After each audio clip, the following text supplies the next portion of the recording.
Island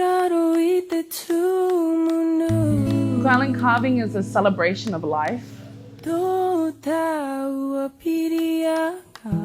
Island carving is a modern implementation of our ancestors and the greatness that they left us with.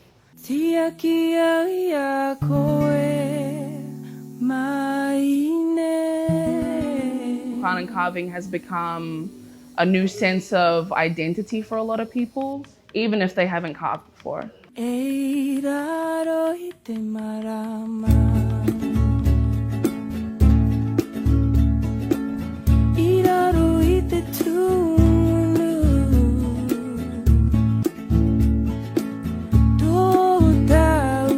My name is Elsie Hosking. I'm Cook Islands Māori and I am a taonga.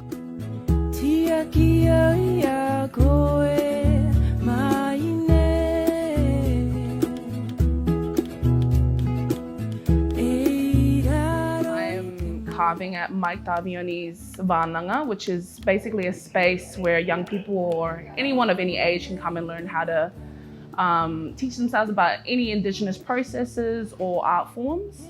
And for a lot of people, they may think that a place like this Vananga may be kind of like an obstruction to the church or an obstruction to the faith of the people here. But it isn't that at all. It's more so just giving people an option to come here and to learn and to, pick up parts of our culture that our ancestors left behind for us and to find pride in that. Cook Islanders who live overseas, who are trying to piece together their identities, they need places like this and they want places like this.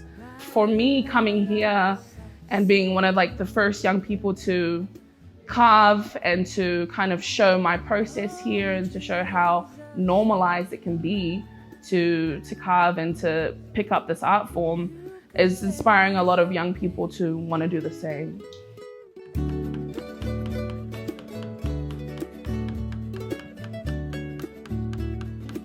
A lot of the carving that you see nowadays that is very artistic is more so new school carving, but old school carving was all practical, completely practical.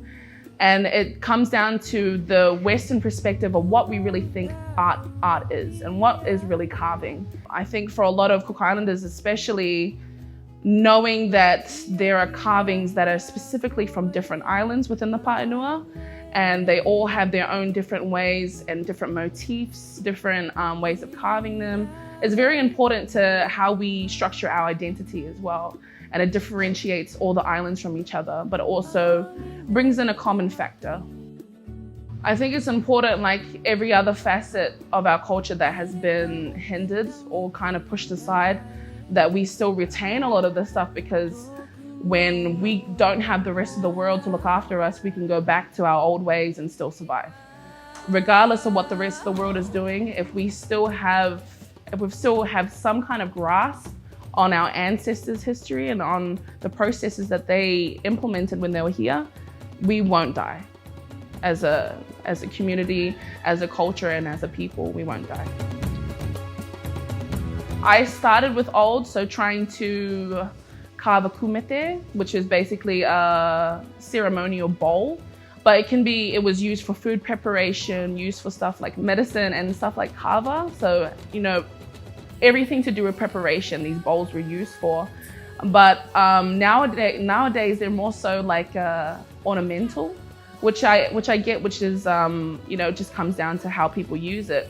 But it's kind of making people understand that there's still a practical use for these things, and they're not also tied to like the savagery or the bad times of our ancestors, and they actually do hold a lot of cultural significance, especially.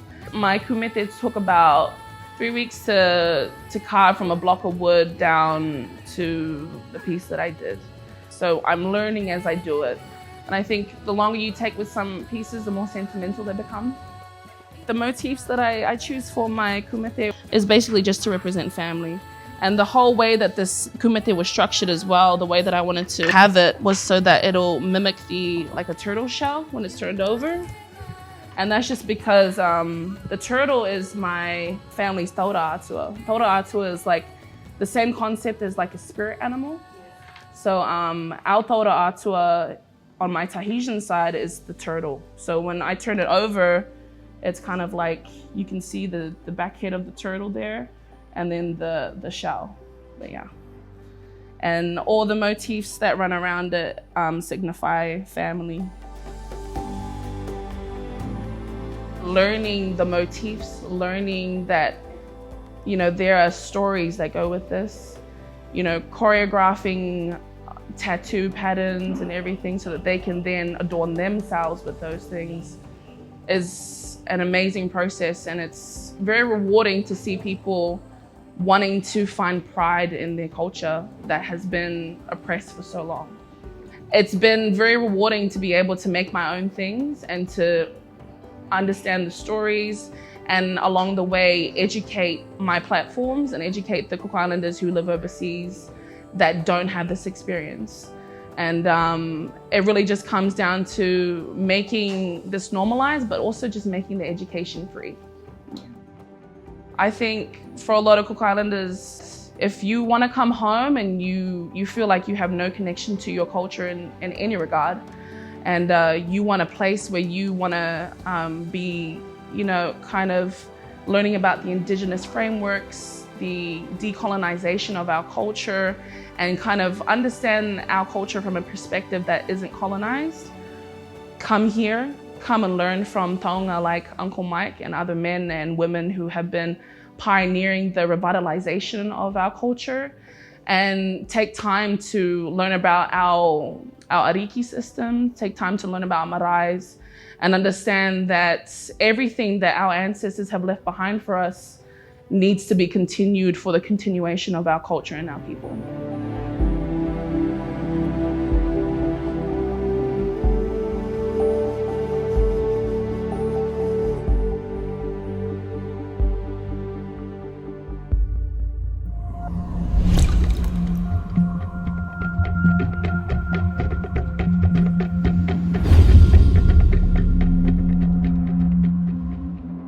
Supporting local content so you can see more of New Zealand on air.